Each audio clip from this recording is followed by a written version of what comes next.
গর্ভাবস্থায় ফ্রিজের ঠান্ডা পানি খাওয়া যাবে কিনা, খেলে বাচ্চার কোনো ক্ষতি হবে কি? গর্ভাবস্থায় ফ্রিজের ঠান্ডা পানি খাওয়া সাধারণত নিরাপদ, তবে কিছু বিষয়ে সতর্ক থাকা ভালো। গর্ভবতী মা যদি ঠান্ডা পানি পান করেন তাহলে এটি সাধারণত শিশুর কোনো ক্ষতি করে না। তবে অতিরিক্ত ঠান্ডা পানি একেবারে পান করলে গলায় সমস্যা বা সর্দি কাশি হতে পারে। সতর্কতা: যদি আপনার ঠান্ডা জিনিস খাওয়ার ফলে গলা ব্যথা বা সর্দি কাশির প্রবণতা থাকে তবে ফ্রিজের পানি এড়িয়ে চলা ভালো। অতিরিক্ত ঠান্ডা পানি খেলে পেটের পেশিতে হালকা সংকোচন হতে পারে, যা কিছু ক্ষেত্রে অস্বস্তিকর লাগতে পারে। খুব বেশি ঠান্ডা না খেয়ে কিছুক্ষণ রেখে বা অল্প উষ্ণ পানি মিশিয়ে পানি করতে পারেন।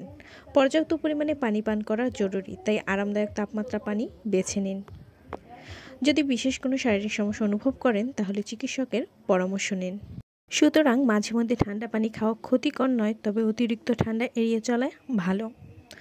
ভালো থাকুন, সুস্থ থাকুন, আপনার প্রেগনেন্সি জার্নি ভালো কাটুক। আরও ভিডিও পেতে পেজটি ফলো দিয়ে পাশেই থাকুন।